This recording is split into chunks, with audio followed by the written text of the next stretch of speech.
of March 2019, and I'm in high spirits this morning. I'm very, very excited to come your way with Good Morning Africa. And you know that Saturday actually was my birthday, and I had tons of messages on my Facebook page, tons of messages on my Instagram page, and I cannot go ahead with the morning show without extending a heartfelt gratitude to everybody who took time to send in, to send me their best wishes and all of that. I'm really, really grateful to you. I didn't know I had so much love, but you guys showed me so much love, and I'm eternally grateful to you. A hearty thank you to everybody who sent a message and who motivated me and who encouraged me on, who urged me on, who wished me well. Thank you very, very much for doing that. I was very, very surprised. I mean, to the extent that some people actually posted my picture and wrote some nice and interesting things about me. I'm very, very grateful for that. But most importantly, to my wife, you were very amazing. Yeah, that's all I can say. Thank you very much for for being by my side and always encouraging me on and urging me on, and always pushing me to achieve greatness and pushing the barrier and changing the narrative and changing the status quo. Without you, I would not have been where I am now. I'm grateful to you. Thank you very much. And keep supporting me, keep pushing me, keep urging me on, and keep protecting me. Thank you very much. Right, and to all the politicians who also wished me a happy birthday, I'm grateful to you. I couldn't have celebrated it without your well wishes as well. Thank you very much to readily, the people I can recall, Honorable Isaac Adongo, you wished me a happy birthday. I'm very grateful to you. To Sami Jemfi, thank you very much, Senior, for wishing me well. To Samia Uku, thank you very much for wishing me well. To Asafo J of the MPP, thank you very much for wishing me well. Nana Piasa of the MPP, thank you very much for wishing me well. Saka Salia of the MPP, thank you. Haja Hamdatu, thank you very much for wishing me. Dr. Nawani, thank you very much for wishing me a happy birthday. I'm very grateful to all of you. Your messages made me very strong, and it emboldened me, to strive for greatness. I'm really grateful. It means I'm doing something good, and you people are appreciative of that. Thank you very much to all those who wish me. And also to my sweet father-in-law and sweet mother-in-law and my sweet parents. Actually, my father-in-law did some small food. This one I'm supposed to keep it as a secret, but Charlie, the old man do some nice things. He add some kusuya to him. Oh, I enjoyed myself. But I'm still waiting for my gifts. Yeah, those of you who said you're going to buy me batakari, I'm waiting for my batakari. You know I love smoke, so I'm waiting for my smoke. But let me just quickly run you through the newspapers that we've been able to gather this morning. It's important that I share with you the headlines. Oh, before I move on, let me say a big thank you to all my colleagues, the people I did my LLB with at Empire. All of you guys showed me so much love. And to my best friends and colleagues as well, Mr. Kwesi Akwa, Robert Swapim, why am I forgetting the names? Okay, Doreen, Sarah, Frances, Charlie, a lot of them played. Thank you guys so much. I really appreciate it. Right, so the inside newspaper this morning says, struggling city economist explains it woes in 5 graphs. Struggling city economist explains it woes in 5 graphs. That is the inside newspaper. Now, also on the front page of the inside newspaper says, Ghana bleeds over fertilizer smuggling. Ghana bleeds over fertilizer smuggling. Minister beats retreat. And these are captured on the front page of the inside newspaper this morning. Yes, the inside newspaper this morning. There you have it. There you have it. There you have it. And at the back of the inside, we are paying tribute to one comrade, and is a night of tribute to Comrade Kwame Osu, a dedicated cadre of the African Revolution. And that is going to happen on the 29th of March 2019 at 6 p.m. And the venue will be at the Freedom Center. The moderator, Comrade Kwesi Angre, organizers are the Socialist Forum of Ghana, and all comrades, family members, and sympathizers are cordially invited. So we're paying a wonderful tribute to this legend, and it is going to be at the Freedom Center in Kokomlemle. So if you know where the Freedom Center is, you can just drive through and go and show, a weighty support to the comrade and the colleagues. Daily Graphic newspaper this morning says 35 victims of Friday's accident buried in mass grave. And that is a very melancholic, sad, gory incident that happened. And, the accidents on our roads are becoming alarming. They are on the hike and they are increasing. After the death of Ebony, you recall that there was a committee that was set up to, as it were, investigate and try to understand and analyze the reasons why, a lot of the cars or a lot of the buses and a lot of drivers are involved in gory accidents and all of that. Now, the interministerial committee that was set up has, in fact, given its report to the president. Hopefully, it shall be implemented soon. But the point is, since when did Ebony die? Ebony died about, I think, last year or 2 years ago, right? Last year. And from then till now, we've not really done anything about it. But my point is even that we know that this is a perennial issue, especially because of the rains and because of the asphalted roads that we have. We should begin to do something about it. And there are some buses and some cars that are not roadworthy, that are not supposed to be on the roads. Who check those things? The Road Safety Commission, the MTTD are supposed to be checking these things. Are they doing their work, or they are just after the little 55 CD, 11 CD every day? I think that people must begin to work, and people must begin to arrest people and prosecute them if they need be.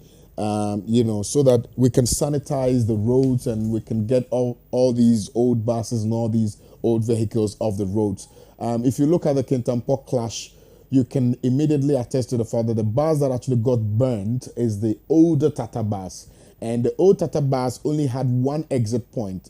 It is not acceptable. It's not right. A bus that carries over 50 people having just one exit point is not acceptable. Perhaps if it had 2 or 3 exit points, maybe, just maybe, some people would have escaped unhurt, or some of the people who got burnt wouldn't have been burnt because obviously they were stuck in the bus. So I think that we should begin to do something about these things. Some of the vehicles, some of the cars that are on our roads must not be allowed to ply our roads. They are endangering the lives of drivers and citizens at large, and we must, as of necessity, do something about these things.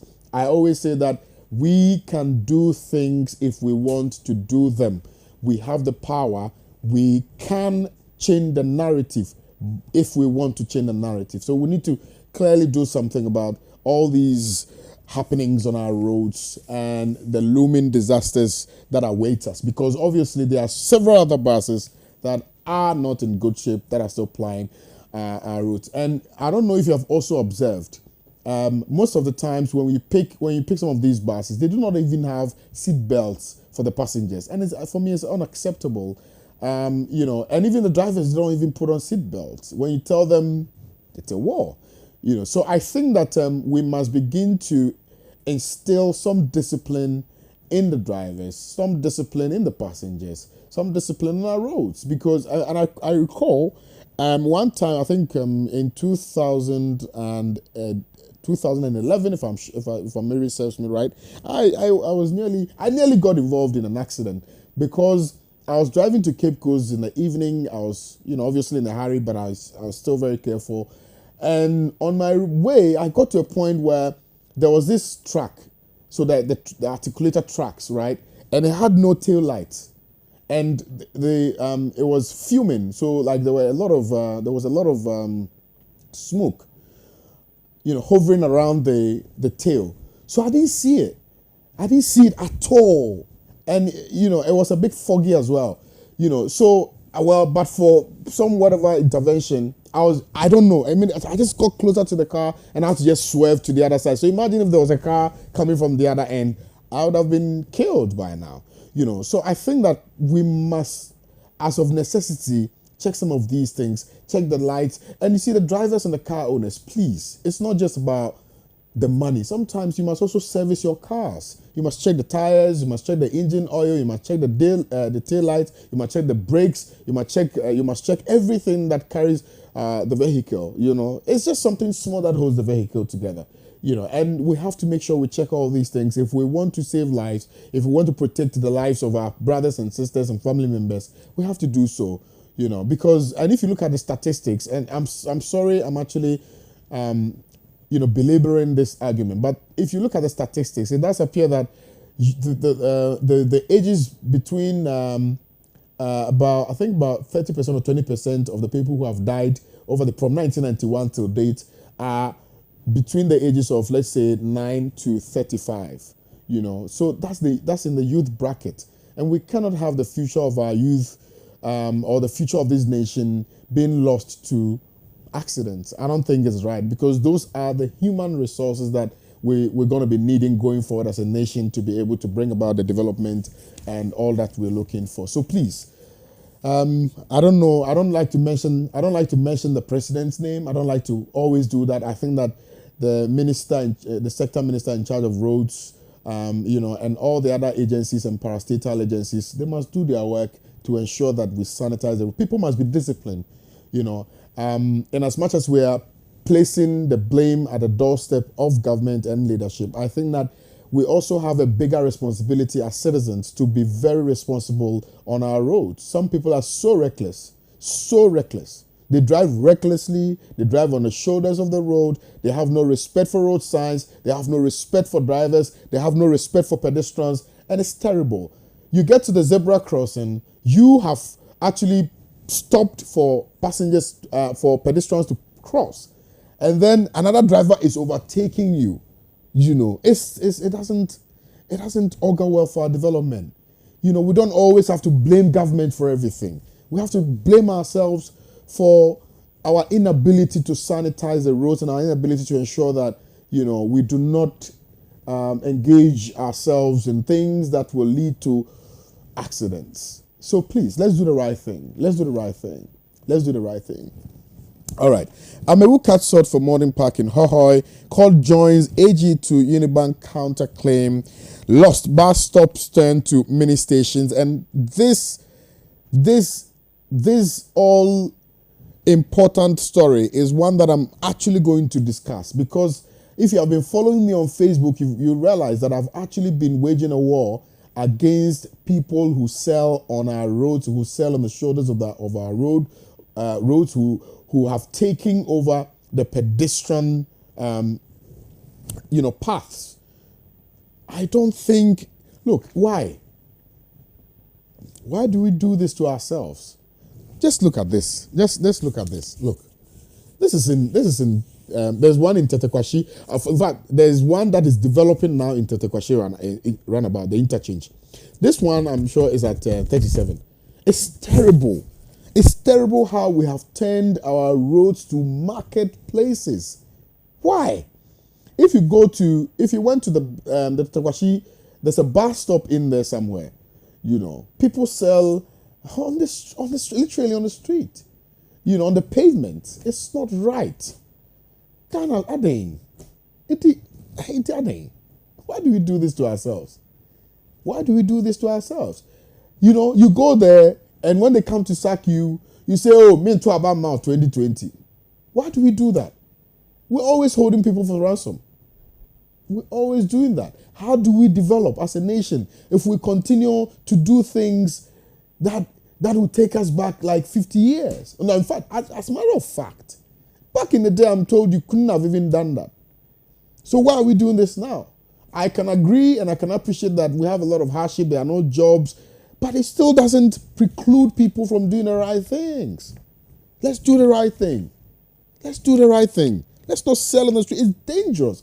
I nearly almost hit somebody on the road because, let me explain to you, I was negotiating the U-turn that takes you to Gimpa from, let's say from Tetekwashi, so obviously.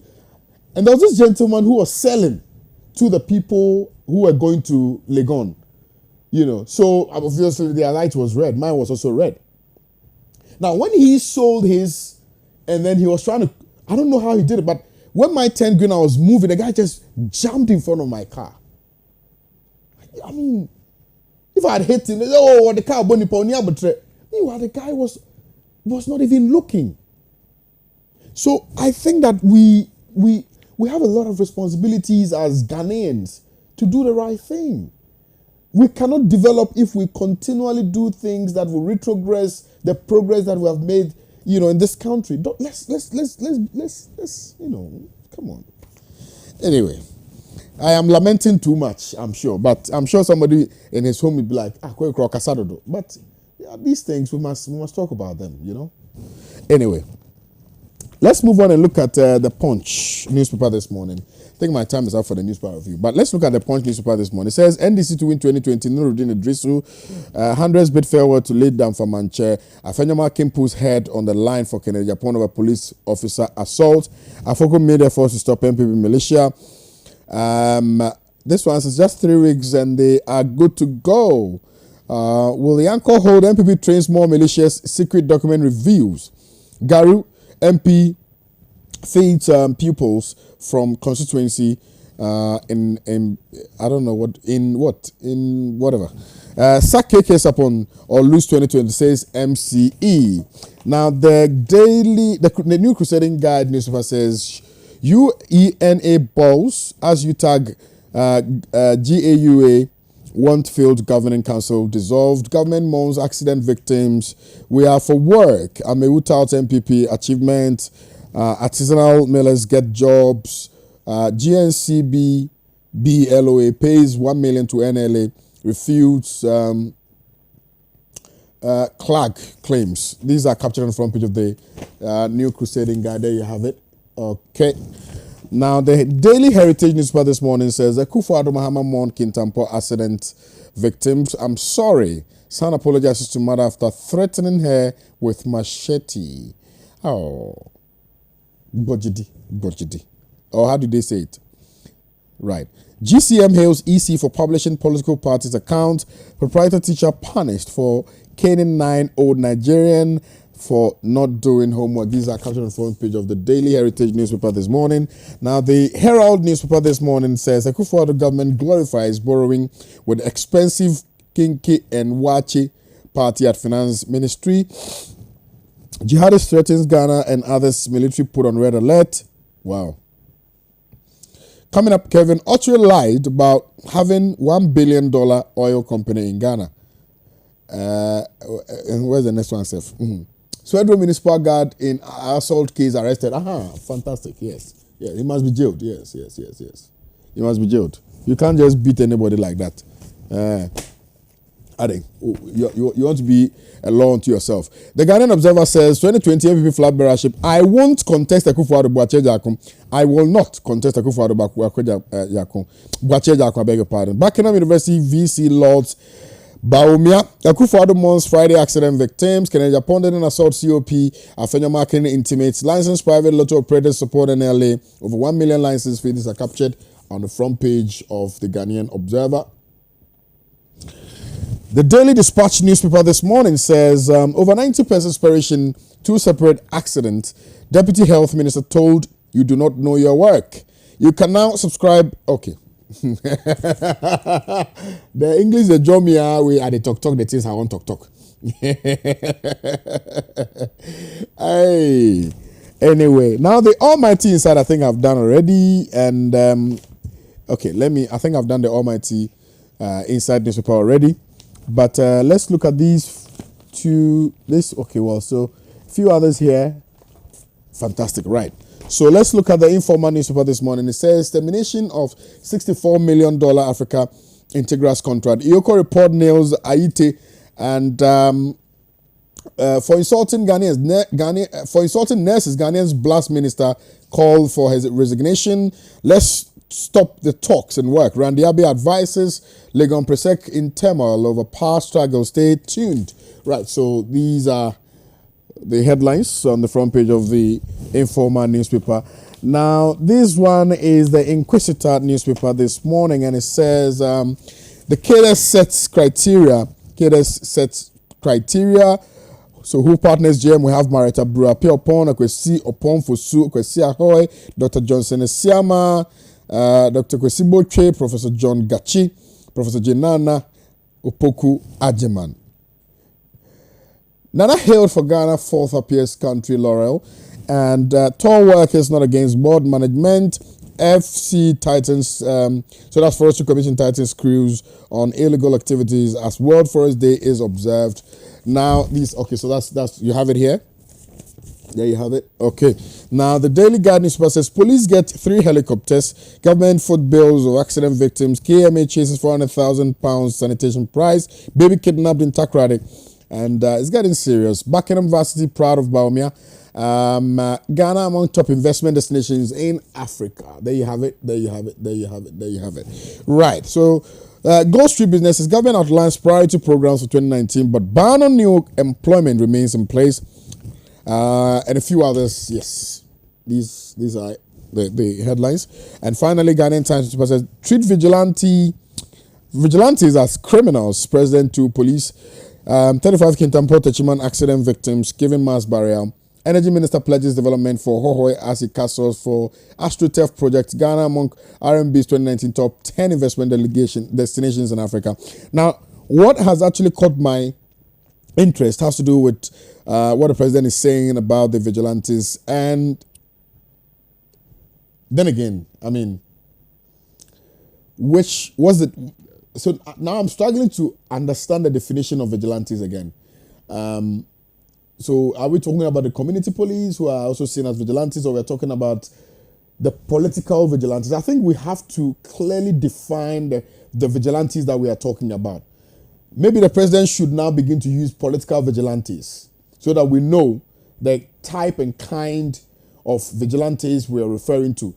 Now, again, is the president also by this intimating clearly that he does not trust that the two leading political parties, the NDC and the MPP, will be able to go through successfully with the processes of disbanding these vigilante groups, these political vigilante groups?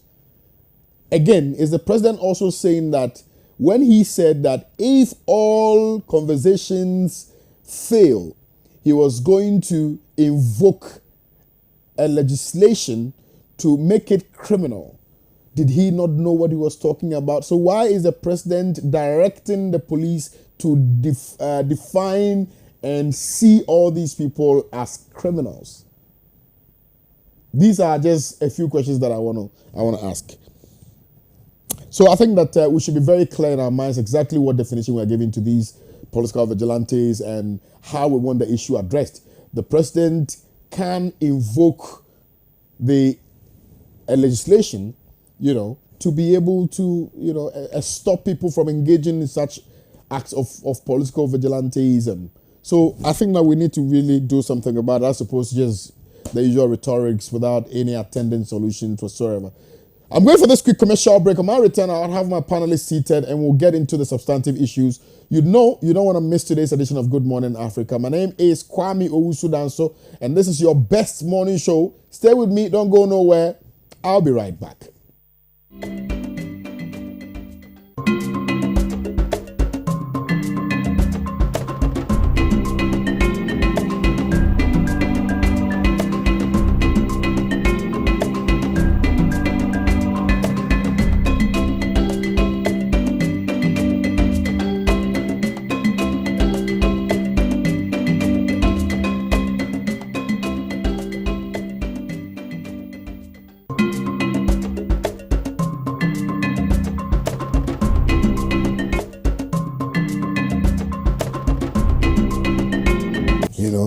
Welcome back, and thank you very much. Most grateful to you indeed for staying with us. I am Kwame Osu Danso, and this is your number one most authoritative and decisive, as a matter of reality, newspaper review segment on Pan-African Television and on any other channel as well. I mean, we're the best. We're the best. And you know we're the best. And that's why you've always been supportive of us. We're grateful. This morning, we're going to be looking at plethora of issues, plethora of them, a litany of issues and that are of great relevance to you and I and for the development of Mother Ghana and Africa at large. It's important that we look at issues that are happening in the continent because what happens in another person's house can equally affect you in your own home, especially because in Ghana we have been hearing and seeing and eavesdropping, if you may, some issues that may happen. I'm choosing my words very carefully. So may happen to Ghana if we don't take our security seriously. So I think we should be on red alert. We should be very vigilant, and we should be very cautious of our dealings with people. And whenever we go out, we have to be very, very circumspect and careful and sure and wary and all of that.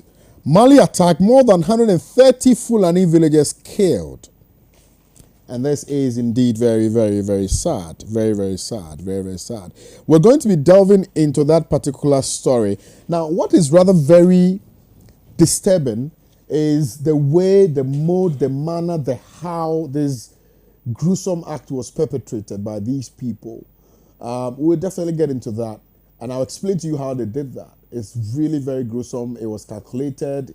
It was maliciously intended, and the act perpetrated. So we have to get into that. Now, I have been joined in the studios by two of my big brothers and very good friends as well. Honorable Dr. Robert Kugnap, MP for Binduri constituency. And he's the indefatigable, unstoppable, what are the accolades? I need more adjectives. You said it all. Yes. So thank you very much and good morning to you. You always dress impeccably well, and that is the reason why sometimes when we don't see you on the morning show, we get worried, because we want to see your dressing, your tie, very colorful one, your socks, your suit, your glasses, your bald head. Oh my goodness. Thank you. I wish you a belated birthday. Thank you. Birthday was yesterday. Yes. Oh, I'm on Saturday, yeah. Oh, Saturday, yeah. But unfortunately, you didn't let me know. I know you celebrated alone. No. There was no celebration. With your lovely wife. If Mujib says they repeat the same thing, me and him will fight here. Because there's a tendency that he will borrow your words just to exonerate himself. In the wake of reports not gripping people, of an offense, we can now also buy into the Democrats and Muller's report to say that even though you did not call, or even though you did not know about my birthday, you are still not exonerated. Anyway, and let me welcome Mujib Senior. Mujib, how are you, sir? I'm okay today. And you're doing very well? By his grace. Fantastic. I like you also on the show because of how very calm, collected, very mature you are in your submission and how very tolerant you are as well, and that's how the morning show has always been, and which is why we have a lot of older men and professors and doctors watching us. I went to Cape Coast and I attested to that. We had doctors who were calling me she and all of that in Cape Coast University. Dr. Koda, good morning to you. We have Professor Yankes and all of that. So, the morning show, by the grace of God, we're doing very well. And it's because of you people. We're grateful. Always grateful. Yeah. This morning, but I will also still let you go because he decided to go and hide some corner, a small one. You have a very good friends around. He didn't want to invite us to come and just pound him and then pour the powder on him. I know the wife did that, so I wish you a belated happy birthday, my brother. Wifey in control. But Amona actually pondered me on Friday. Yes. You pondered me on Friday. But I gave you a message on Friday, but you didn't tell him. Bernard said, I'm not going to see you on Saturday, so let me ponder you today. Even though I gave him Mr. Q. I gave him Mr. Q. By the way, you have Mr. Q, Kulu Ghana Limited, said that every morning, from next month, we should try and be giving Mr. Q to our panelists as a way of saying thank you for the support and the prayers and all of that. So, Mr. Q, they all need to kill back. If I do this, you have to understand. Kill. Pardon? Anyway, all right. So, let's look at the Mali issue, and then we come to Ghana and look at the Ghanaian issue. 35 victims of Friday's accident buried in mass grave. Now, there's one story that my producer just appeared then, but I think it's important that we look at that issue. Lost bus stops turned to mini stations. This is an issue that is on my heart. It's sitting right inside my heart, and I think that it's important that we deal with this particular issue because it's becoming one too many. And I think that almost all our bus stops have become marketplaces and parking lots. I mean, like cars. How do you call it? Stations, bus stations. For vehicles and it's unacceptable. We will look at that particular. It's on the front page of Daily Graphic newspaper. Also, the inside is saying that the struggling city economist is trying to explain it or has explained its woes in 5 graphs. Now the city is performing very well. So we must say kudos to Dr. Baumia. I pray that he brings it to 4 cities so that we can enjoy. Inshallah, we'll get there. Okay, well. Treat vigilantes as criminals, President Akufo-Addo to police. And if you watch my initial submission, I made the point that in as much as it's a good call, I still will question it because the president was very emphatic. He didn't mince words when he said that the 2 political parties were obligated to, as it were, sit together and bring some finality or closure to this particular matter in respect of disbanding the political vigilantes. Now, he said that failure to do so will invite him to invoke what he describes as a law in the matter. And if he is now telling me that the police should now treat them as criminals, then it does appear that the president, with the greatest respect to him, His Excellency, doesn't really know what he wants. And doesn't and, no, and I even have a problem. Couldn't it also be like approaching the issue from all angles? Oh, but you see, it is based on their actions. It is the actions. You see, I have a problem with even the context because if you say treat vigilantes as criminals, what you are by this suggesting that the community police people are criminals. So if you want to define the actions of some political hoodlums as being criminal, then define it as that. So define it as political vigilantes or people who, in fact, political vigilantes may not necessarily even be bad. But if they do not engage in a certain act, but do we still have this community vigilante people across the country? They are around. And when we were growing up, we knew them.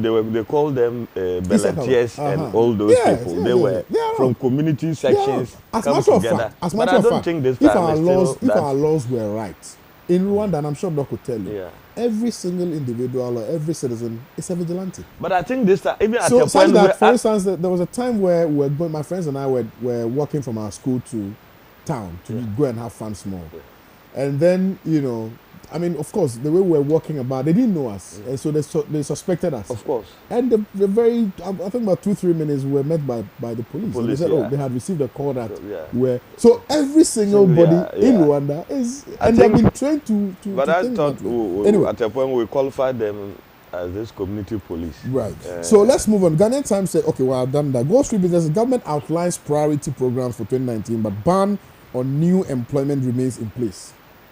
So the rhetorics will be addressed here on the morning show. Now I want to start with Mujib on the first story about the Mali attack. Now it is very calculated the way and manner the act was executed. This was premeditated, in my opinion. It was premeditated. It was calculated.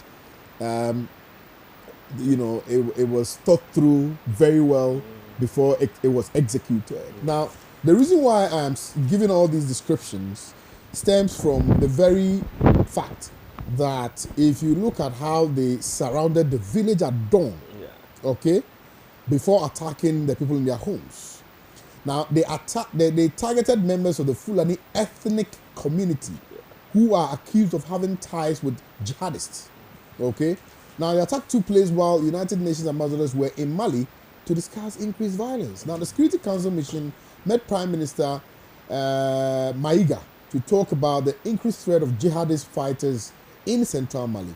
The victims of Saturday's deadly attack were killed with guns and machetes, a local security official told AFP News. Witnesses also told AFP that nearly all the huts in the village had been burnt down. Now, the huts, I beg your pardon, had been burnt down. Now, the mayor of the neighboring village of Uwenkoro described the attack as a massacre. Clashes between Dagon hunters and semi-nomadic Fulani headers can occur over access to land and water. Now, they are giving different descriptions and different meanings and reasons as to why this occasioned. Now, people are saying that they feared that these people belong to a certain jihadist group, for which reason they took the law into their own hands and they became the law unto themselves and executed and perpetrated this particular act. Now, the flip side of the story is telling us that there's a long-standing history of feud and discord between these two groups, that these hunters and these nomads have clashed because of land and water. So one can safely say that it is an act that was intended to, as it were, extinct these people so that they can take control of the water and the land, as opposed to fighting because it's a jihadist group and all of that, because that's unfounded actually. So what's your take on this issue? Yes. Kwame, thank you very much. This is unfortunate, barbaric, but looking at the two scenarios you've mentioned, linking them to a jihadist group, and they have ever clashed before over land, and this one group is hunters and the other group is nomadics. But I want to go on the second line, this nomadic and hunters. If you look at it critical, they have something in common. They all has to do with the bush. Well, the hunters go to the bush to hunt, and the nomadics also rear their animals, their cattle in the bush for grazing and feeding and etc. etc. And if you look at the history of nomadics, everywhere a part of Africa, they are very, very notorious, excuse me to my language, when it comes to those things, because they see their animals as their everything. Of course.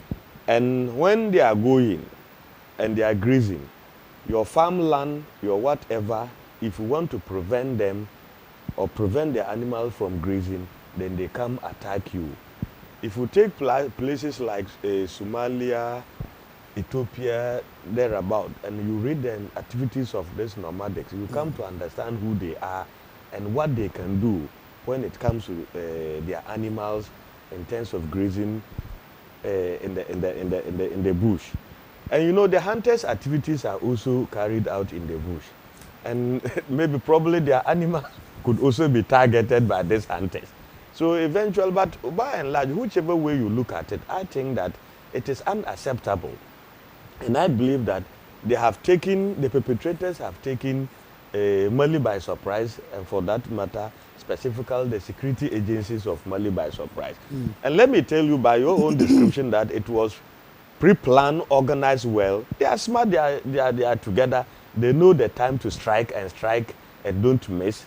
But my worry is what was the security agents and the security intelligence of that part of the country, Mali, doing. Maybe probably could have taken some intelligence as to the operations of these people. It is very worrying, but I think looking at for some time now what has been going on in Mali, and I think Africans need to, especially the AU has to step in terms of assisting with security forces in Mali, because this is not the first time, even though there are different activities. In recent past there has been terrorist activities in Mali, and this Tuareg and uprising. It is there. So it's a country that is trying to come up or clean all this thing, and unfortunately it is still happening. So they need external intervention to help, I think, curb some of these things. But you see, the activities I refer to these people, I was just listening to TV this morning, driving here, the story of this, what happened in Mali. In fact, last night I was watching this Mueller report on Donald Trump. So I said, but what is going on? What is going on? But some of these things, why can't we prevent it? But look, senior, these terrorist people are smart, intelligent, and they are always up and are smarter than the normal security forces in every country. If you look at the activities around the world, before the security come in or the state will come in, they have gone to strike and they are gone. Maybe trying to issue a statement and claiming responsibility of the activities. But I think that as a nation and as a continent, we can't allow that to continue. So we need to assist Mali. But what has happened there is barbaric, it's unfortunate. Whether it has to do with the hunting or they have clashed before, and I don't think this is the best way to go, my brother. There are better ways we can address. Why do you go kill people and burn the whole community? For what? What could be the motivation?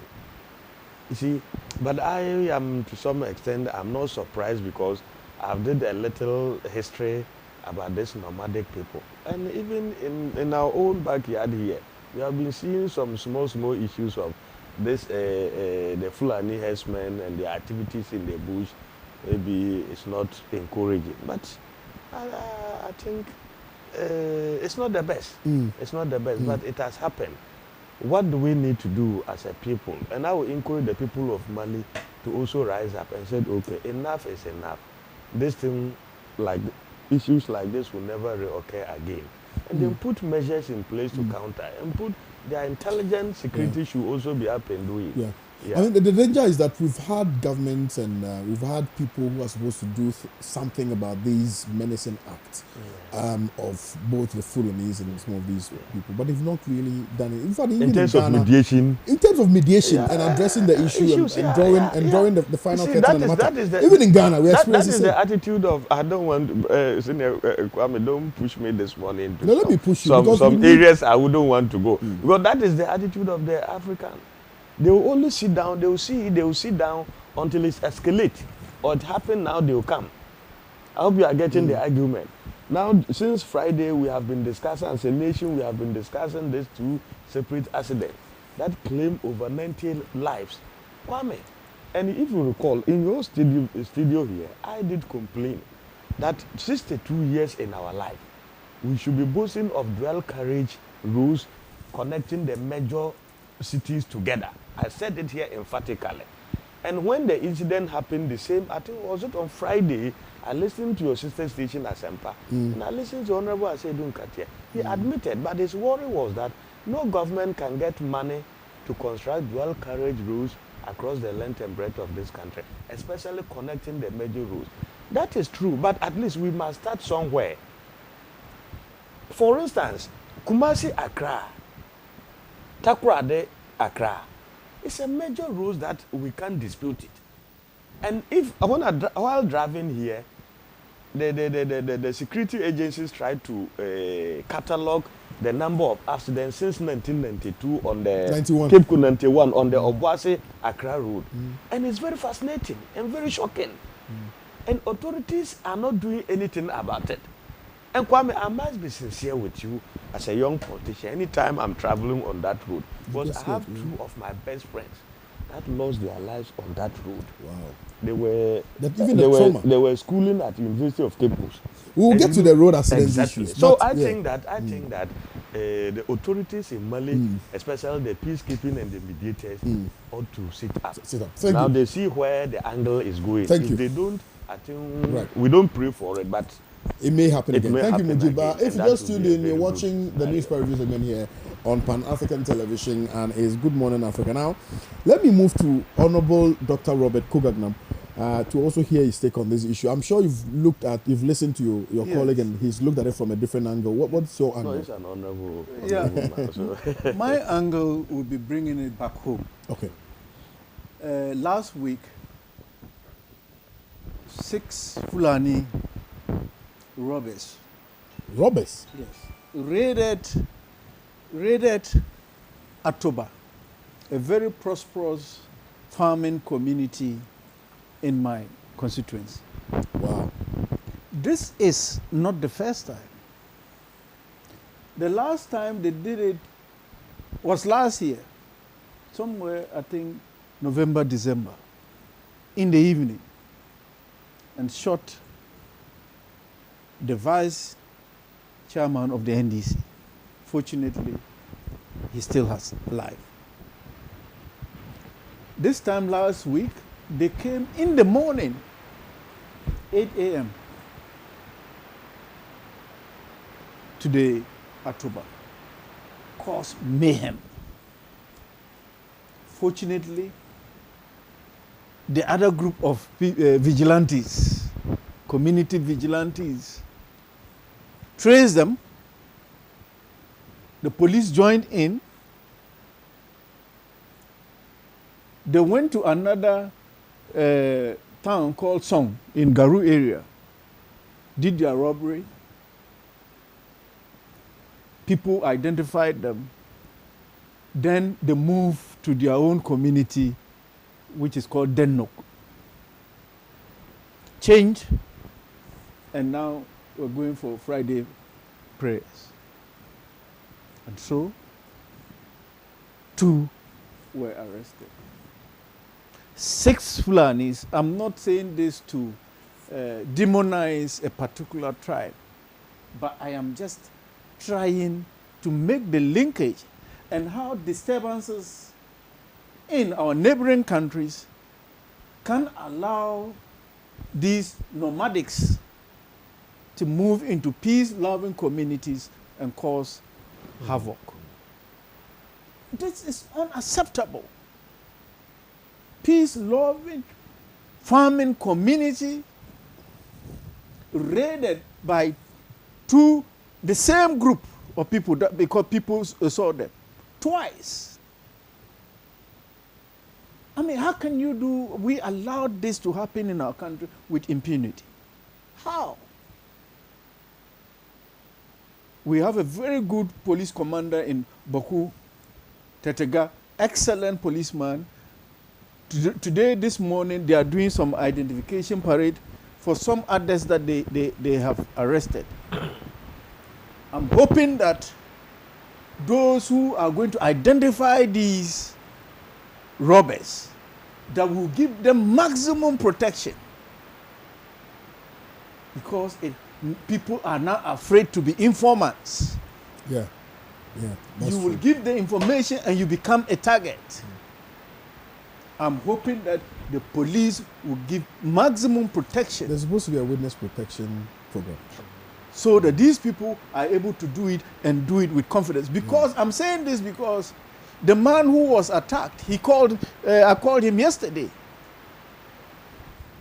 His children are going to identify these people. Among those going to identify these people. And he was the one who was shot the other time. And so I'm saying this because they should mask them. They should just mask them. That's all. And so that they do the right thing, so that the people are protected. They have confidence that they can go and inform the police when there's trouble, and that they would be treated as informants, not as victims again. Because what will happen is, these are farmers. If you tell them to come every day to report, he has come to make report the case to you, and he has to consistently come and report. And he comes and he sits down in the police counter, wherever it is, for hours before you come and then, go and come tomorrow. We want them to treat these people with dignity and with respect, so that they can do the work they do. And that is, every citizen is a vigilant, watching to make sure that nobody causes trouble, and that our country, Ghana, will have peace and peace forever. And so, coming back to the issue of Mali, yes, we should not sit down and watch these things happen, because they move. They move. And once these people move and they are used to one form of armed activity, they are not going to put it away. They are coming into our country to cause a lot of trouble for us. And therefore, let's watch the borders. let's watch the borders. There are a lot of things happening. And as we sit in the capital and enjoy Kenke after taking loans, we should be aware that there are a lot of problems happening somewhere. Sorry, Maji. No, you are diluting. That is not, yeah, the security of our country is so important. It's dear to us. The security of our country is so dear to us. And if we allow people, I mean, and when they arrested them, if you saw them, and they tell you that people like this have AK-47, you would not believe it. AK-47? Yes. I thought you were even talking about Tiabofre. Kwame, they have money. They sell their animals to buy it from people. Where do they buy it from? That's the question. Well, you and I know. Yeah. You know, after all what happened in the Ivory Coast, the arms that came from there, those arms are still there. And those who move around get these arms. But we have. You see, the danger is that we have over 2 million arms in the hands of private individuals.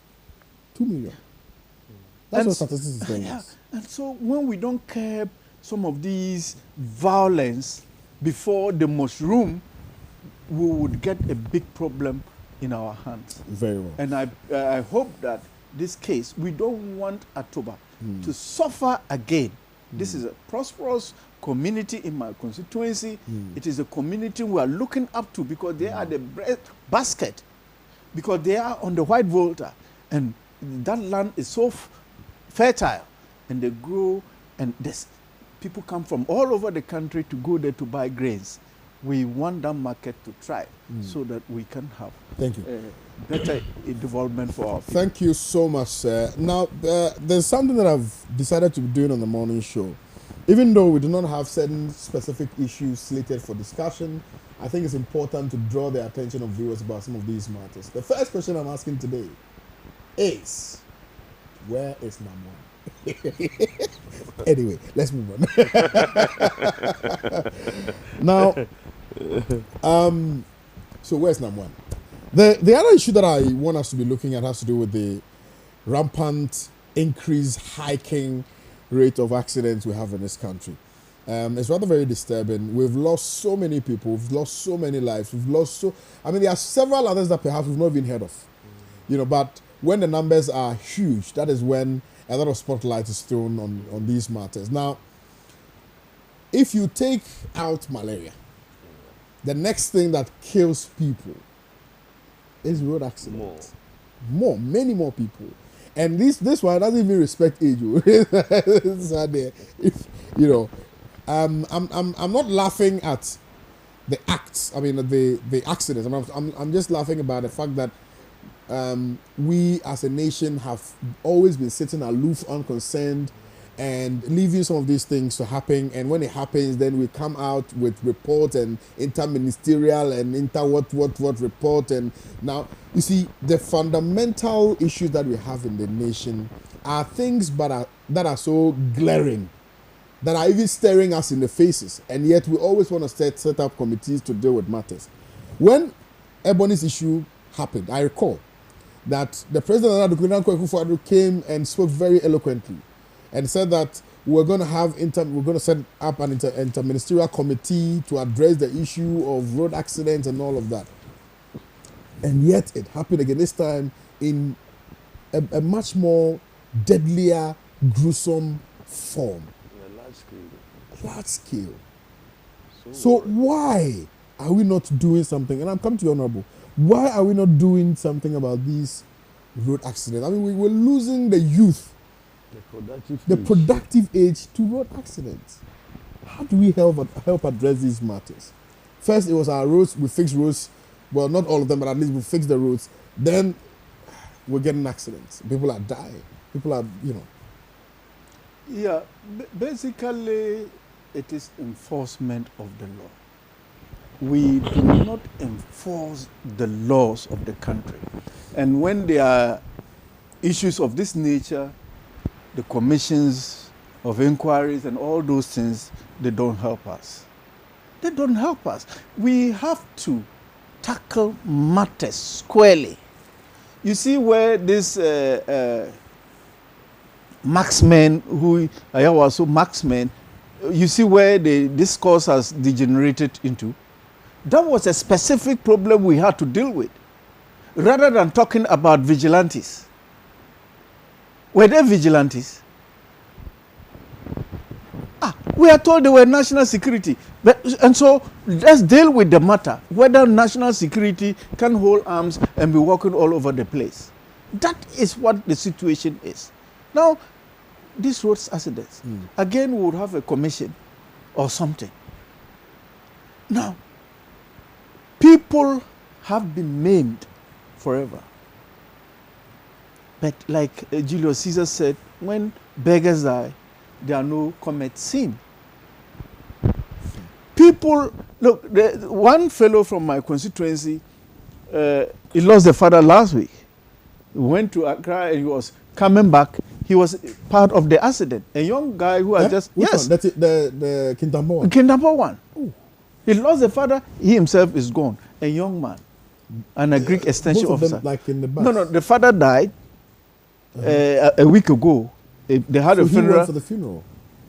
He was involved in the accident, dead. Lord. Now, these are the difficulties that these accidents. Let's even look at what happened in the Ethiopian airline, the MAX 8. When it happened, people grounded their aircraft. This is action to solve that particular problem. Now, Boeing is doing a lot, coming up with solutions. Can you imagine the cost of grounding an aircraft? Ghana, we don't even have one aircraft. But people have more than 20, 50 in a country. They have grounded them. Ghana, we don't have one. We need immediate solutions to immediate problems. That is what we need.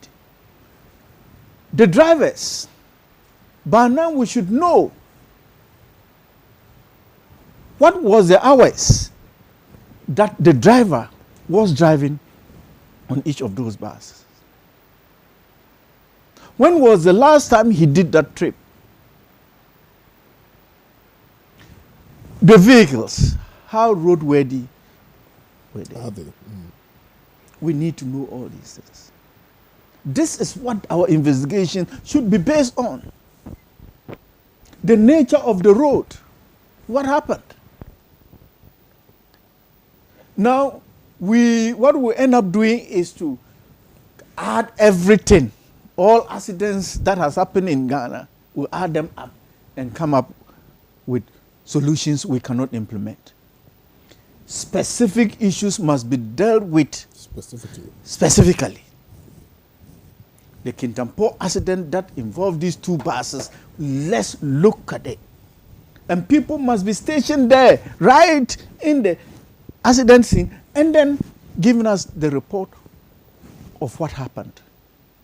Not to go visit one time and come back to Accra and then writing reports. We must find quick solutions. And what I'm saying is that there's a lot to look at. And that lot involves the driver, the vehicle, the road. We must look at these things. And we probably would need to tie up with the loading. How do they load? How long, if a car should do, that's about 900 kilometers from Accra to Garou, thereabout. How many times should a driver do that journey in a week? We need to know all these things. And is he always on that route, or do you change him from time to time? We need to know all these things. And so, as usual, this has happened. We are all up in arms, but we are going nowhere because we are not capable of solving immediate problems. We procrastinate, and in the end, nothing works. What we should do is that good-meaning Ghanaians must zero in on particular problems, and let's solve the Garou, the Kintampo Garou accident. Let's call it that way. Because about 52 people came from one place, Garou. 52 people. 32 were given mass burial in Jema, in Kintampo. Yeah, because apparently they were burnt to ashes. Ashes. And so let's solve that problem. Let's not bring in a lot of things in there and bury the whole matter, and we have no solution to the people. The people needs, the first thing about government is to make sure that you protect lives. That is all. So how are you protecting life in this instance? Why have we been constantly, this has been perennial, so it's not like something which is anew. It is something that has always happened, and yet we've not been able to find a lasting solution to this.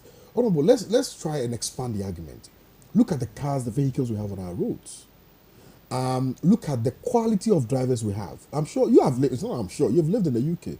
See the quality of drivers, see the buses, see the roads, see the respect on the roads and respect for laws and all of that on our roads. So let's bring it home. Look at the vehicles we have in this country.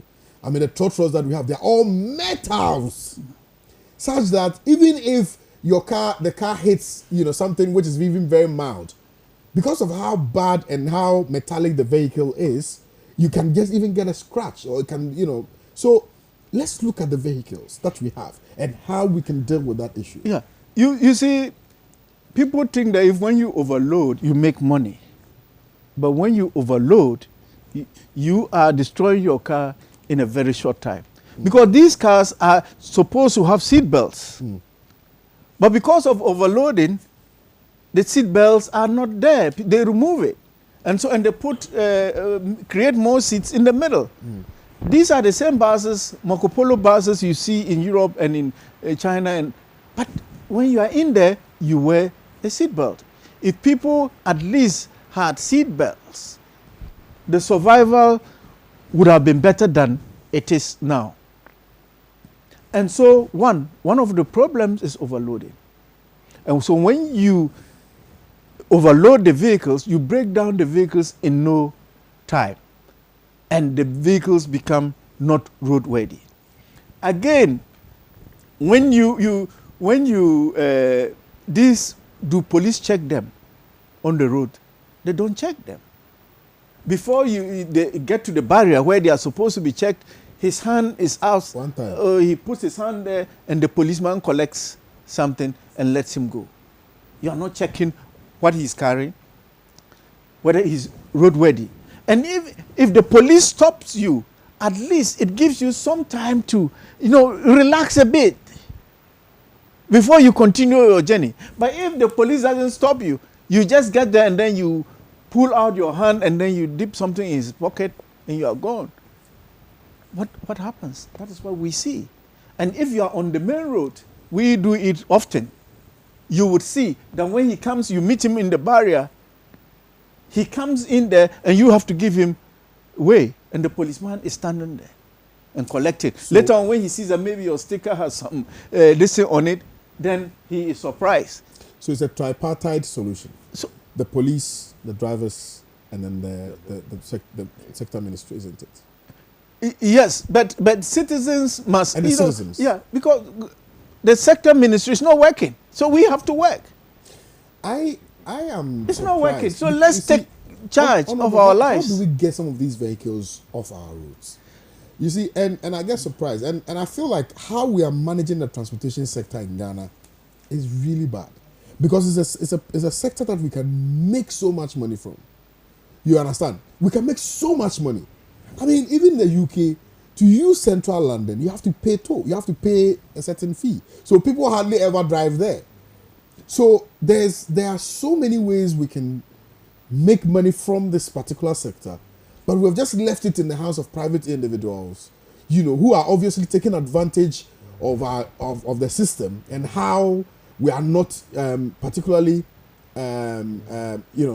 enforcing the law to, as it were, make money for themselves and also hurt people to a larger extent. So how do we balance the equation? How do we, squeeze out discipline from management and to ensure that there's sanity on our roads? You see, I believe that what we have is the police who have to help us.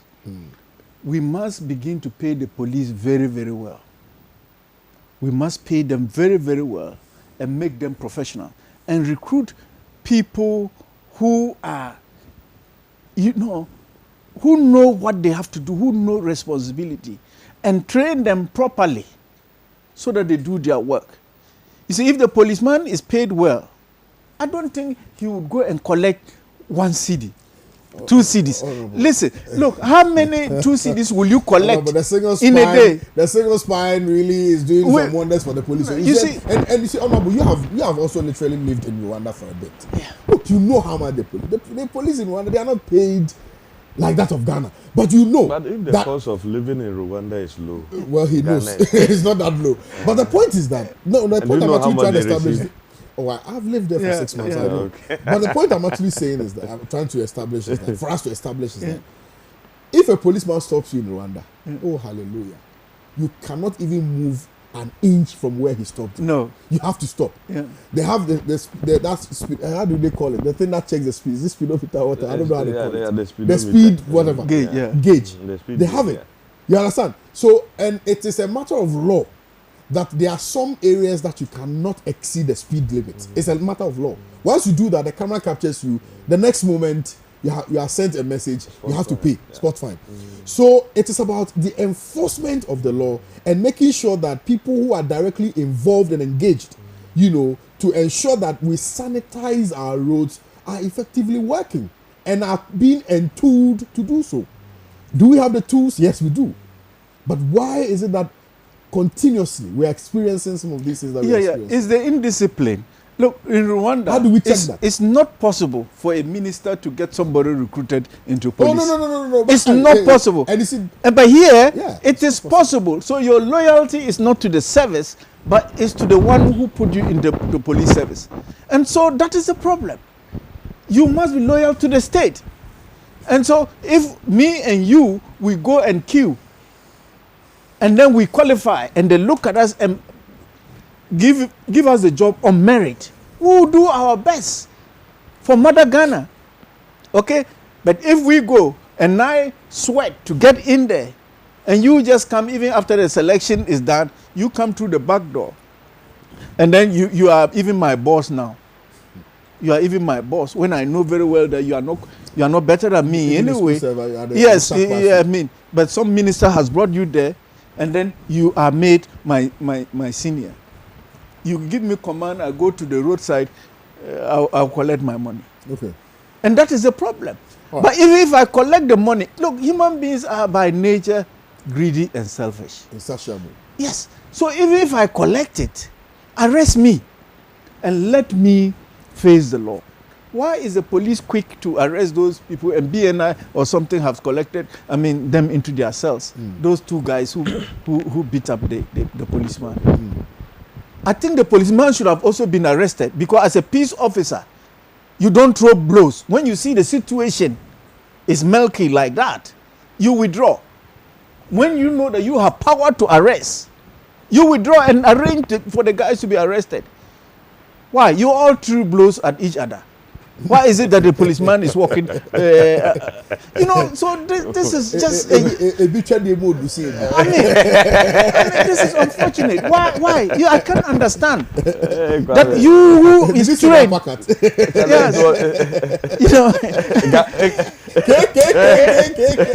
Why the policeman should have been arrested? Because you have no right to throw any blow. Because if you are professionally trained and you realize that this situation is escalated, you know that this is a station, you can arrest this man and pick their car number. Just withdraw. Don't create a scene there. Why? Do you think that if the police were overpowered the driver, there would have been any arrest? No. But because he was giving uppercuts and downcuts, you have arrested this poor guy. And so that is the indiscipline that and the police shouldn't be seen to be condoning such things. Okay. Thank you, Honorable. Let me go to Mujib and hear his take on this matter. And I'm sure you've looked at it, you've seen the angles from which we looked at this issue, and I think I'm particularly elated because we've expanded the argument. We've not only limited it to the drivers. No. I think the National Road Safety Commission has a bigger role to play, and I'm told now they are even given prosecutorial and arrest powers and all of that, so they can as it were, make sure the laws are enforced, because it's primarily as a result of the lack of enforcement of the law, which is what has resulted into some of these things that we're experiencing. So what's your take on this issue? Kwame, thank you very much. When these things happened on Friday, and I think the Kintampo one happened, and we got the news before the Mankasim one. So reading on the news, and we see the number of deaths rising. Then I asked myself, oh wow, what is happening in Ghana? Then after that, I kept asking myself, what could we do as a nation so that in future we will not record such number of accidents? Or if we can find a ways of stopping it at a goal, I think it will help. But I also told myself that this should be a wake-up call to authorities in place to get up and said enough is enough. Like in your introductory, you have mentioned, apart from malaria, many people lose their life in this country through road accidents. Why do we allow that to continue, especially at the productive stage, the youth stage, ages between 18 years to 45, you are still young, exuberant, and contributing to the development and the economy of this country. Something ought to be done. And I think that the challenges or the problems that are causing these road accidents over the years are known to all of us, Kwame. It is not new. Talking of whether the car is in good condition, the roads are functioning, the brakes are functional. Talking of the driver, how properly the driver is trained, is the driver licensed, has he taken through training? And talking of how good the roads are, this has been the challenge we have been confronted with over the years. And the other aspect is the police, especially the MTTU department, how proactive and how efficient they are in checking road, careless driving and all those factors that normally led to the road accident. But I think that those things, fine, we are still battling with them as a nation. But Kwame, I have a quick solution, and I think that I have a friend at Minister of Transport. I will suggest that with him. They don't have to allow, even though the GPRTU, Ghana Road Transport Union, is independent, but I think they are under the Minister of Transport. And I think Minister of Transport is feeling in their supervisory role. Over the years, what are we doing as a nation? For instance, from Kintampo or from Tamale to Accra, or from Garu to Accra, how many hours do they use on the road? Can we continue to use a single driver? Maybe from somebody who will drive over 12 to 13 hours sitting on the powering steer. Especially in the night, Kwame. Naturally, you've driven before. You've gone to 5 places before. I have been driven from Accra to Wa. Even on daytime, sometimes on the road, you feel sleepy, or the sleep catch you, or you have to find a place and rest and continue the journey. But one thing is that the long distances, I am proposing to GPRTU and Minister of Transport that should be paired 2 drivers. From today onwards, if from Wa to Accra, you are not going to use 2 drivers, then we will seize you. You won't travel. You won't use your car will not. So one driver. Let me use the case from Wa. From Wa to Kumasi 5 hours, 5 to 6 hours. Continues. Then another driver continues. And it's simple. I think STC is doing that. That is the long distances. I agree. If you are coming from Bekwai or Asankregwa to Accra, you use close to 12-13 hours. Why do you use a single driver? I agree. I hope you are getting the argument.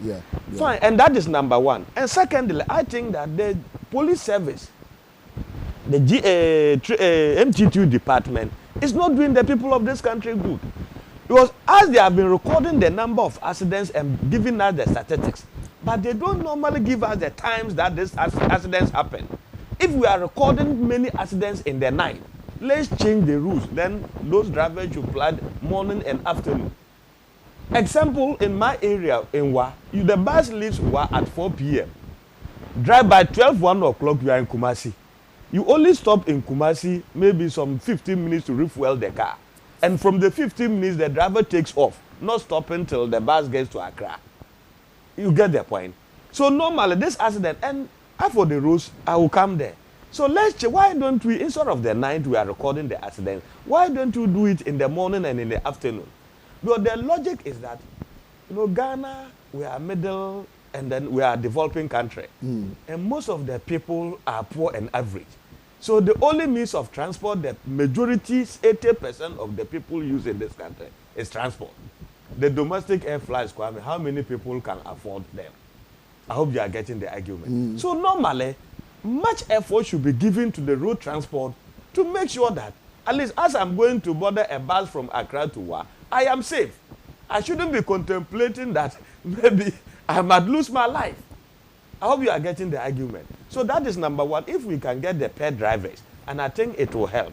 And if the accidents are happening rampant in the night, then let's move the travels in the morning and daytime and see if we can reverse it. And I think that will help.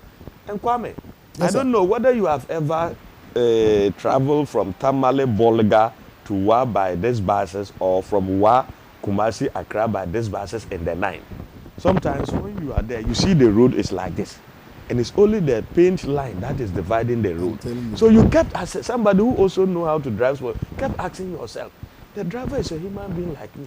If the driver does up just a little second and find itself on the other lane, the car is also coming, you are in trouble. Kwame, Charlie, don't be easy. Oh, don't be easy at all. So there are short transgator that I go.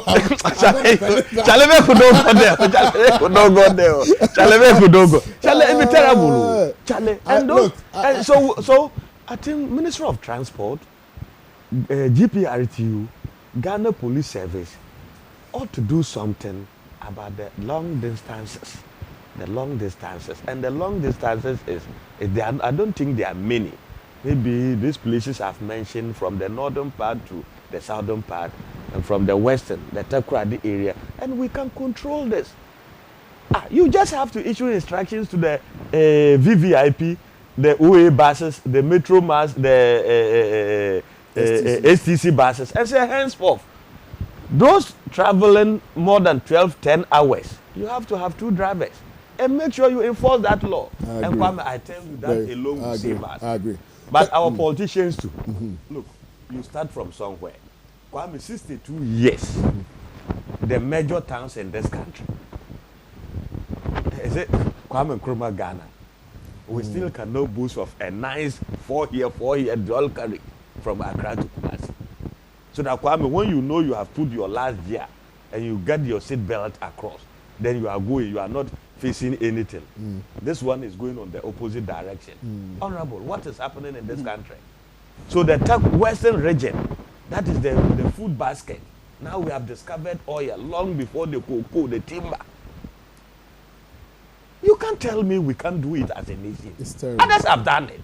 You can't always say we don't have money. We don't have money. Let's cut down the use of the land cruisers. Let's cut down the number of the people we put in responsibility. So my colleague, and let the heads roll. My colleague David Atto has been sending me messages. It is unfortunate that we will always talk too much and act little as a nation. 62 years.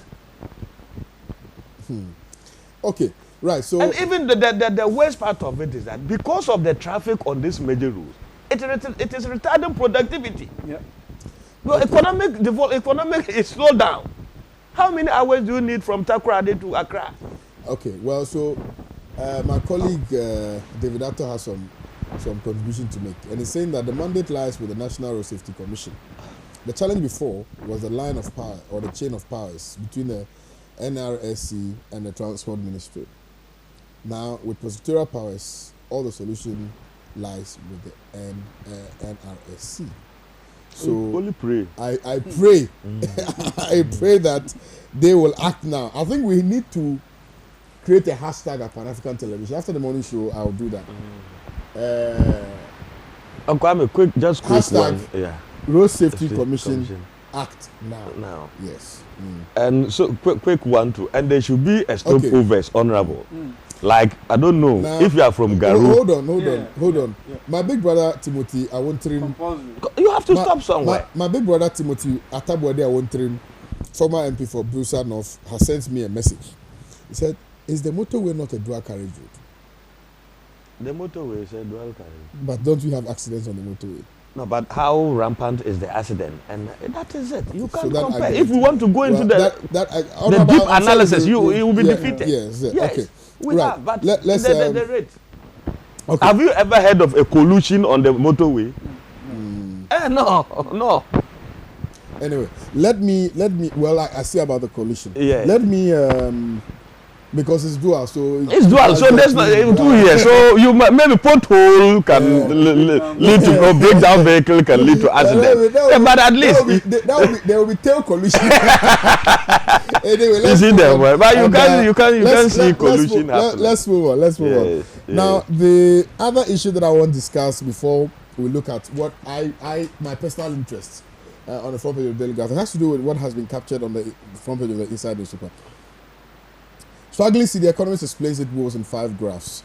I'm tempted to just read a bit of what The Economist said before we can. It will help. Yeah, it'll help in discussion so that at least okay, already we have it here.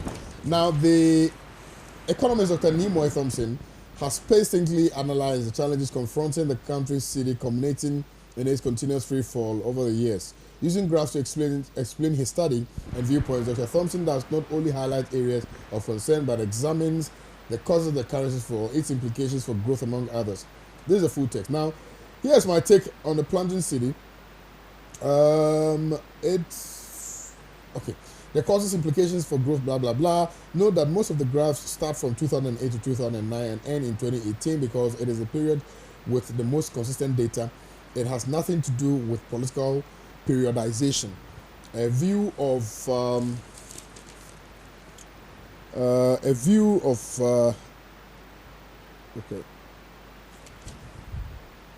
review of budgets dating back to 1965. I think it's really long. So the graph 1 compared to 3 regional currencies: Nigerian naira, Kenyan shillings, and South African rand. The cedi appears to be inherently weak currency, no matter which government is in power. Graph 2: government may account for only about 6% of the labor force. Paragraph 3: more money for consumption means less for infrastructural development. Paragraph 4: this graph shows our dangerous dependence on cocoa. Paragraph 5: the graph shows trends in cedi since redenomination in June 2007. So these are the 5-point graphs or 5 graphs that indicate or that highlights the plummeted levels in the cedi.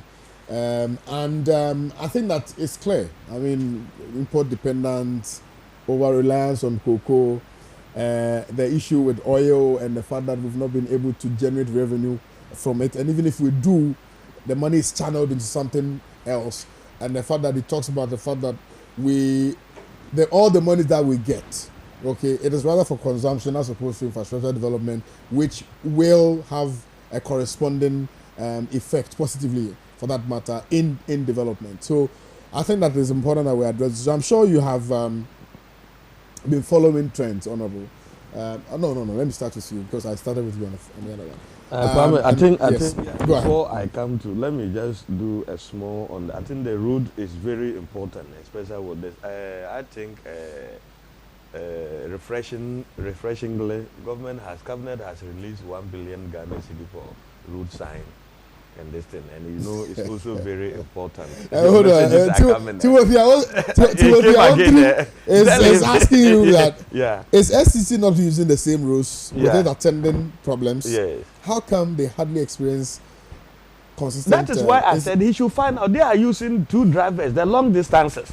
Okay. Tell Honorable to find out. He should just call Nana Kumia, the managing director at the STC. They are using 2 drivers. They are using, one is driving, the other is relaxed. So when they stop at a point, the other one continues. So that is why it's safer to use STC than the VIP OA and the others. Because they want, you see, purely economics. When they employ another driver, of course they will pay them. Of course. And they want to maximize their profit and minimize cost. And people are losing their life. So the state has to come in and enforce that, yes, you will still make your profit, but at least some of the profit should also go to save the life of the people. I think that now you're happy the city is Of course, now it's public knowledge, and it's appreciating, it's hiking, drastically. Yeah, within a I hope so. And the doomsayers are now quality in. But you see, Kwame, I think Dr. Nimo Atamse, I think one time was in charge of the National Development Planning Commission. Yeah. Kwame, I have my own personal strong view when it comes to economic matters in this country. And I felt that over the years, the economists, the professors we have in economics, the doctors have not helped us that much. Kwame, I am saying that they should come together from all the reputable universities and institutions in this country and propound a way. Which government doesn't want to succeed when it comes to depreciation of your local currency? Which government doesn't want to succeed when it comes to inflation, reduction in inflation? Honorable, which government doesn't want to get your GDP growing? You see, you will want to have all the nice and fanciful economic fundamentals favoring your reign or administration.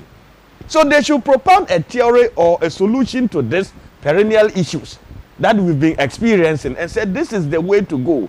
And Kwame, to the politicians, to I beg, there are certain areas, Honorable, we are getting to a point that we have to isolate them from politics.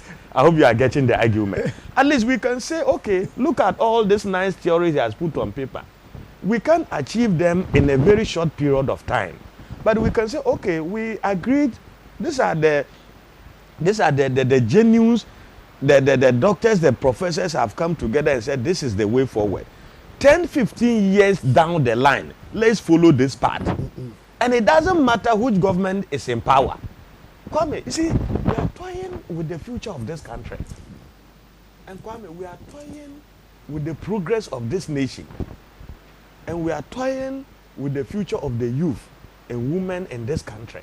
Kwame, go out there. The major challenge that this country is facing is unemployment. I hope you are getting the argument. And when you have a very big, perfect economy that is functional, which the private sector is flourishing, employment will not be an issue.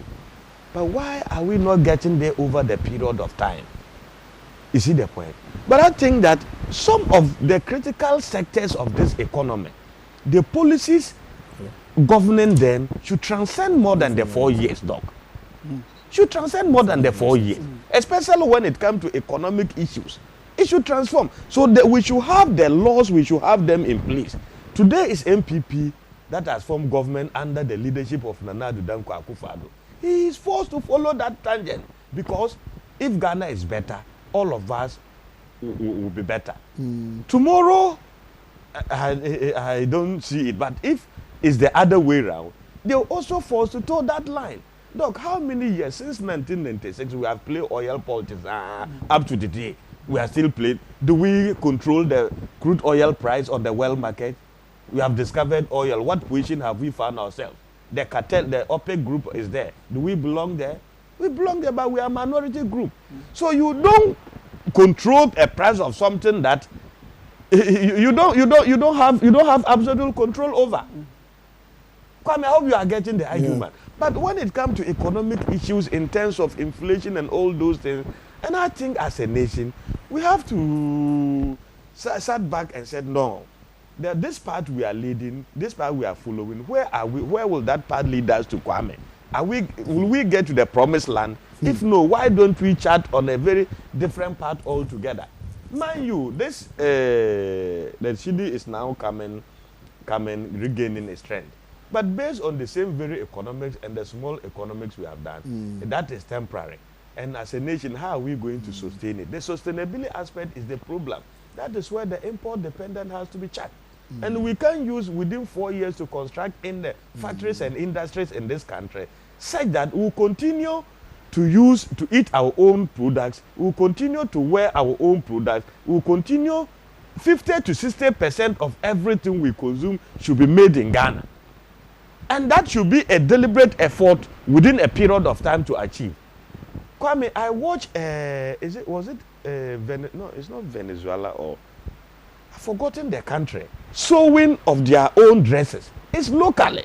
And Kwame, others have done it. India, The expatriate Indians we have in this country doing their business still import Tata buses from India, and that is what they are using.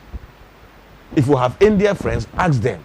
And when they do that, they give work to their own people and they repatriate their money. But we Africans, our taste is our problem. Even when you go to buy shoe, you say, is it Italian shoe? Are you in Italy? Even though we are guilty this morning, because Doc is in his full suit, you may be exempted because you are wearing fugu from my area, and that is good. So if we all decide to continue to wear the fugu, the textile industries are there. We'll continue to wear those materials. We'll give money and we'll give strength to this industry, and they will be strong. And the more stronger they are, and solidify their base, they can employ more people. All right, thank you. Let my brother check the number of road accidents on the motorway, and he will realize that no significant difference. There's no significant difference between dual and single carriage rules. Greetings from Tamale to Honorable Dr. Robert Kugagnablem and my MPP bro. This is from Tim. Timothy, I want to. I disagree. I disagree. This morning. We need dual carriage. Yeah, we need if we get to this better. Because all vehicles on that lane are moving on the same direction. Right. You can easily overtake when another car is not moving at the correct speed. Now, Kwame, let me economy quickly talk about the economy. But let me say that, look, you see, no politics. The issue about giving 1.5 billion or so to do road science and things like that, that is a cosmetic solution to the problems we have at hand. That is not the solution. Why do you do road science when people don't read road science? That is the problem. People don't read road science. You know the mistake we make in this country. And so, oh no, sorry, I'm not dragging you. But the point is that I'm not trying to you. You're in Rwanda, and I keep saying Rwanda. It's not a model in Africa. No, beyond that, their road signage is in their own language and translated in English. In Ghana, the man said the English said, you know they feel that. Bro, for the door, so. Any brofu. You understand? So if the thing is slow down, what I say? But if can they even read the local language? Oh no, but people, at least people understand. In Rwanda, they learn Kenya, Rwanda. Yeah, so they have a language. But we can do so. They learn it so. But we cannot learn. Look, if you cannot read in English, it will be very difficult for you to read in the local language. Well, you see. So the point is, again, let's prioritize. Let's know what is important. What is important is not the road markings. What is important is getting the right attitude. That is what is important. And people must be educated to levels that they understand. That they are using the road and others too have a right to use the road.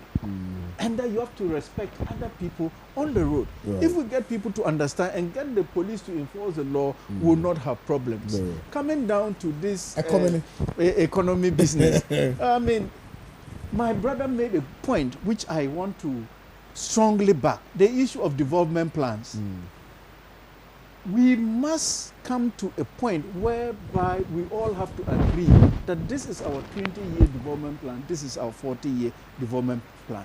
But parties must write this plan within their manifestos so that when you come in, we know that you are not going to deviate totally from the 20 or 30 or 40-year development plan we have, but you have your own strategy of implementing the development plan. That is so.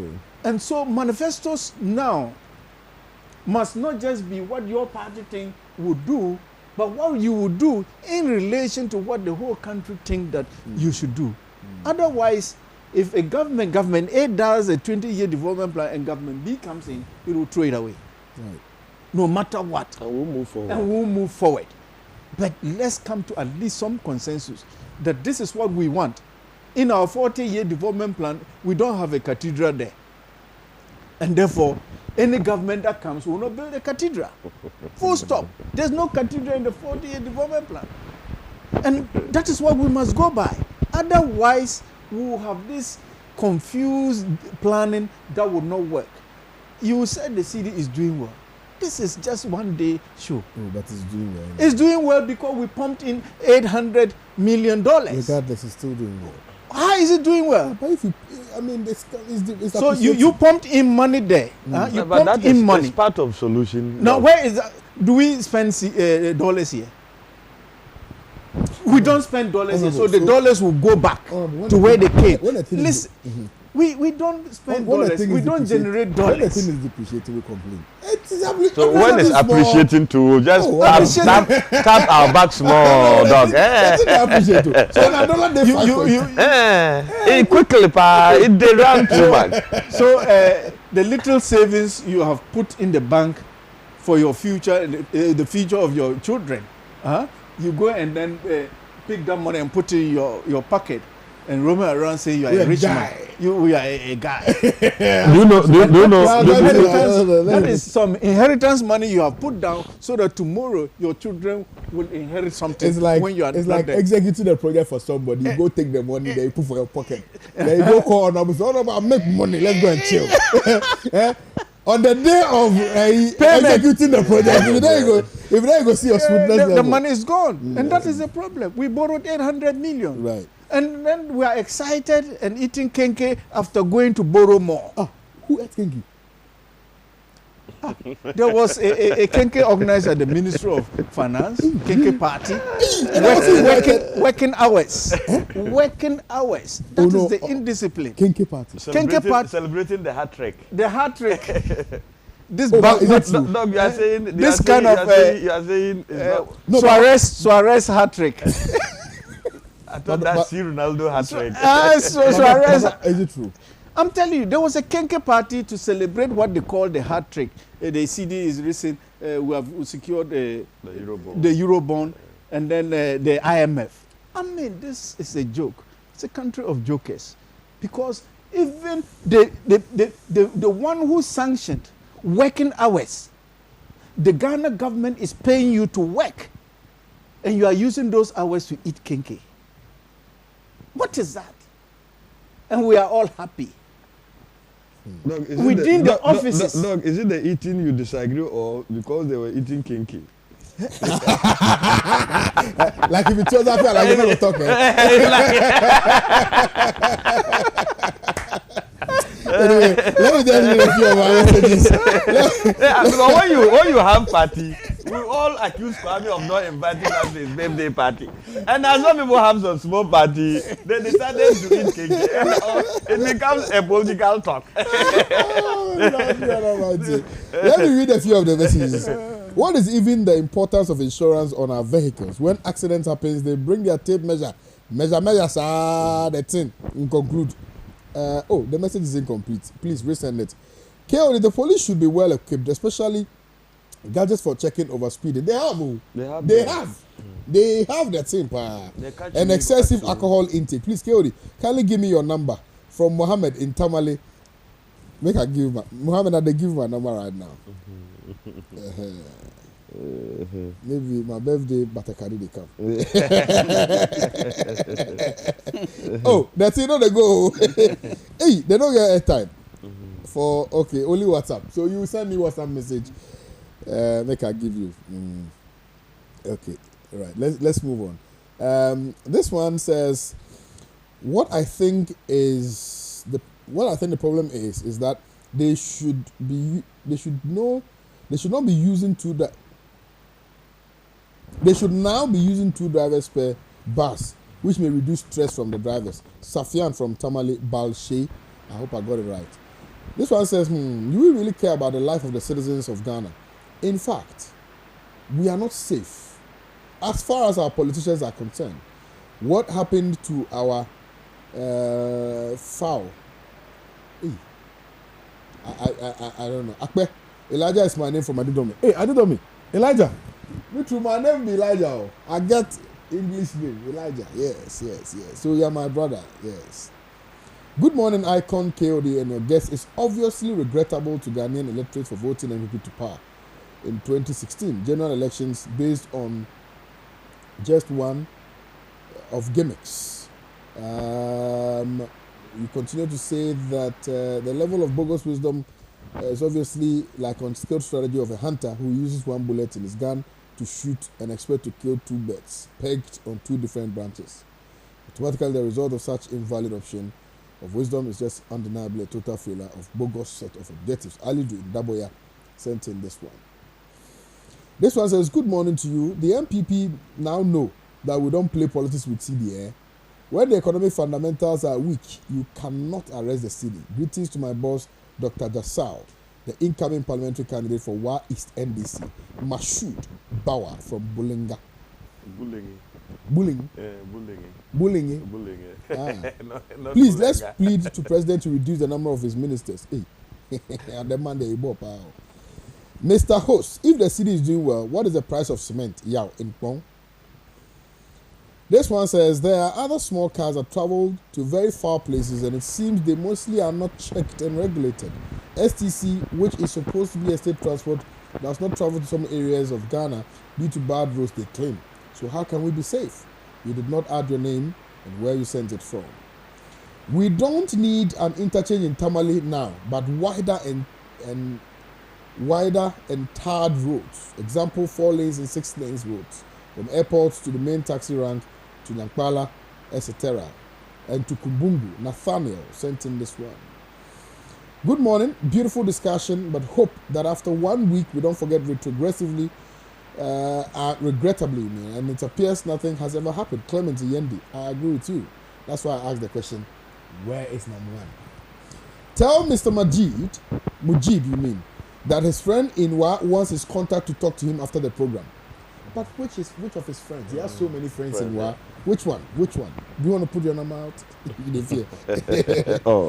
But mine. Okay, Ernest. Thank you, Ernest from Accra. Thank you, sir. Thank you very, very much for sending your name and where you sent the message from. Mr. Host, please tell Mujib to tell his boss to facilitate the railway project.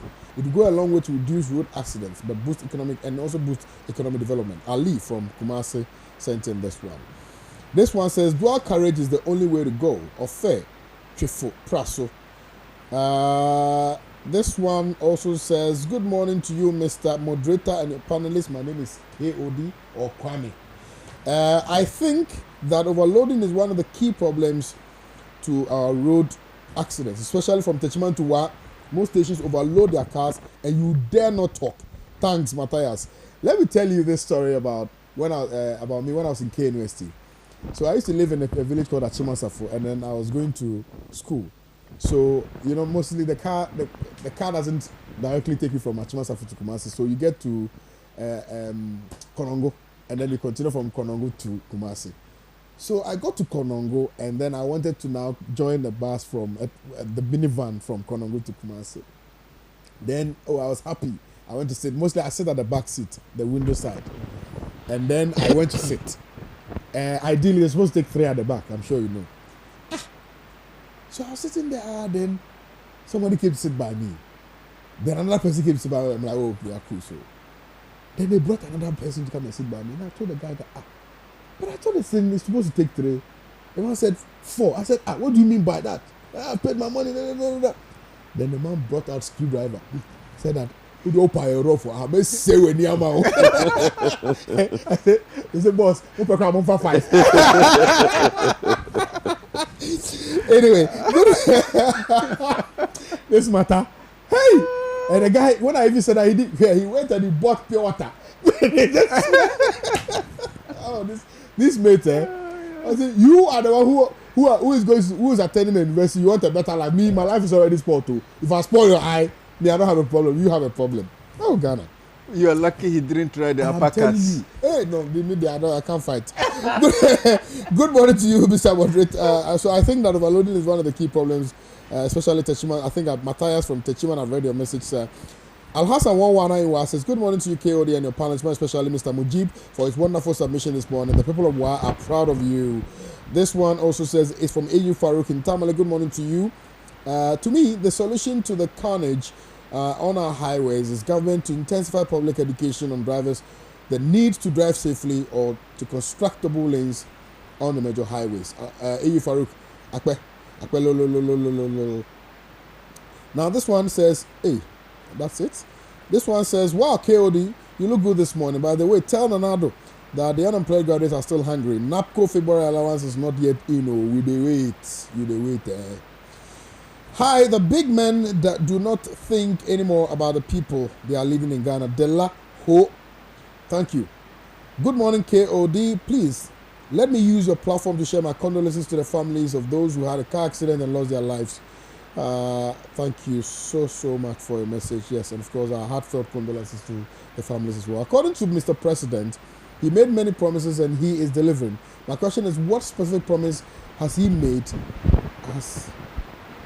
My question is, what specific promise has he made that has not been diluted? And Akufo-Addo, opposition leader in opposition, then promised free education for all Ghanaians. Have we not seen selective implementation of the program? They promised $1 million that has not been delivered. I think this is not the time President should be talking about promises, but should be thinking of the means of, should be thinking about how to leave office in 2020 because they failed woefully. Allowed really P from Afiekuma sent in this one. This one says, Kwame, good morning to you. I'm Eja Seba Ose in Pokwase. So the finance minister doesn't care about the road sector. Not only happy. He's only happy organizing Kinky Party, Ghana Party. My condolences to all bereaved families. Thank you for your message. This one says, good morning to you, KOD. I think I've read your message, Mashud. This one says, well done, Mogi, from Seydou Sabu. Are you Mogi? That's your nickname. Hey, Mogi. Good. Yes, my boss. Nicholas in Aflao, your message is not quite complete, but let me just read some of the WhatsApp messages that have come in. Oh, my time is up. Shoot. Good morning, Champion KO. Keep the good work up. My heartfelt sympathy goes to the victims of these accidents. It's rather unfortunate. Most of our drivers found themselves behind the steering wheel due to compelling situations of joblessness. And I would suggest government to come out with a professional driving program integrated into our educational system for a period of 18 months for quality training in that regard. For a quicker intervention, all media houses, especially radio stations, should encourage and set up road safety education on their airwaves. Nicholas in Aflao. Nicholas, I think it's not a bad idea at all. This one says, good morning to you, KOD. Please, let's strengthen our decentralization system with our institution. One of the gentlemen who passed away was a man who just buried the father a week ago. He came to Accra for his appointment as a veterinary officer. 6 years being at home after a lot of frustration and happiness just arrived to him as a home call to his ancestors. So sad. So sad. Why may travel to Accra for everything? I'm Jonas from Accra. Jonas, our heartfelt condolences to you and to the family members of those that we lost. It's quite sad. Deep cool Ishmael in Wild Traffic says, share to you all my condolences to the bereaved families and may the departed souls in rest in perfect peace. Champion, I will plead with government to quickly work on Wasola Road before we lose lives. Champion, please tell Mr. President that he can tell all the lies in the world to win political power. However, time will expose him. Champion, I will want to thank all members of a pro-NDC WhatsApp group by name Meet Your MP's platform for donating items worth 4,000 Ghana cedis to WA School for the Deaf at their 50th anniversary launch. In fact, NDC was the only political party present at the launch, which shows our love for people living with disabilities. Greetings to Bona's NDC Regional Chair for Upper West Region. Dipku Ishmael sends this one in from WAO Traffic. This one says, my condolences to all bereaved families. Luis from Gary. Oh my goodness. This one says, good morning, Panafrican TV. Help me find out if Ghana card is still in progress. JM from Castland sent in this one. Yes, me myself, the Ghana card, I don't do my own. This one says, good morning, boss. The police people are also contributing factors for our recent road accidents because drivers overload and pay bribes and bypass them without them saying anything. From Paul Atia. Paul Akbe Kakakakakaka. This one says, good morning, beautiful discussion, but hope our usual rhetorics or retrograde amnesia does not come after 1 week as if nothing has ever happened. Clement sent this one in from Yendi. This one says, big bro, I have an idea that will help in reducing road accident. Please, can you give me a link to see Ghana Road CEO or anybody who will hear me? Please, I need your number, Mr. Host. I'm Eugene from Asuchare. I think that Mujib may be able to help you. Let me give you my number. Call me after the show, and then I'll give Mujib's number to you. 8081. Okay, that's my number. Call me after the show, and then we can talk. This one says, good morning to you and your panelists. As Mujib pointed out, the lack of commitment from successive governments have accounted to these road accident issues. If government is committed to building dual carriage roads all over the country, the problem will be nipped in the bud. From Abdul Salam in Bolga. I have read your message, Abdul Salam. Mr. President, vigilantes are not criminals per se. Those who got them trained are the real criminals. David from Tamale sent in this one. Mr. Hostel Mujib, to tell his boss to facilitate the construction of the railway. I think I have read your message, Ali from Kumasi. We need street lights on our highways. Driving in the night and facing an incoming vehicle with its highlights is very scary. Alex sent in this one. This one is from Nash in Saganarigo. It says, KOD, good morning to you and the panelists. Today's issues is many, so I will only send my condolences to all Ghanaians. I agree with you, and thank you for limiting your message. Good morning, watching you live from Nkwanta South in the Oti region. My name is Masaudu Hamza Junior, aka Capello. CD appreciation, thanks Allah. At least after 2 years, Ghana is moving from oral governance to practical one. Please, I think we should not assume everybody behind the steer is a driver. Some of these road carnage is as a result of drivers' ignorance and negligence. To me, I will propose mass refresher training for all road users across the country. David A. from Tamale sent in this one. I like the suggestions, the contributions that are coming in. I think it's very, very meaningful. Good morning, my dear brothers in the studio. Please kindly let whoever has a power to investigate the Kaswa police. In fact, what they do is standing on the road, especially the bus stop, okay, at the beginning of the overpass, when coming from Accra, arresting the drivers for no serious cases.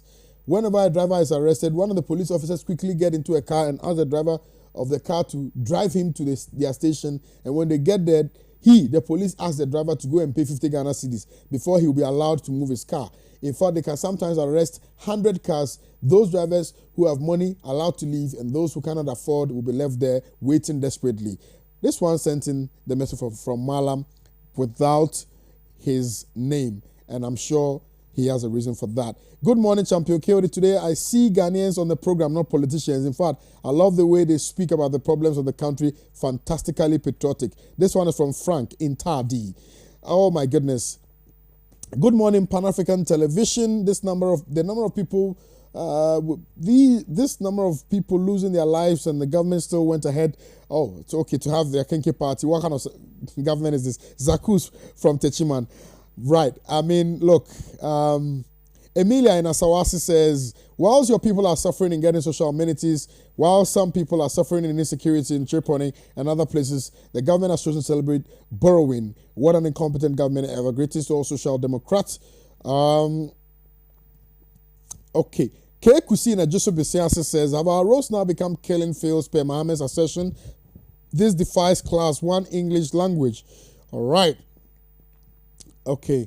The messages are a lot, and I think I have done well, haven't I? Right, I have. Now, thank you so much to everybody who sent in their messages this morning. I want to apologize to you if I was not able to read your message. Okay, this one, where is Lagos Town? In Tardy. Okay, right, I've done well. Thank you, Mujib. Thank you very, very much. I had well over 100 messages. And thank you very much to you, Doc, for coming. Thank you very much for watching the Monday edition of Good Morning Africa live on your #1 station, Pan-African Television. The first Monday after your birthday. The first Monday after my birthday. My name is Kwame Osu Danso, and thank you very much. Keep watching Pan-African Television. We always have the best for you.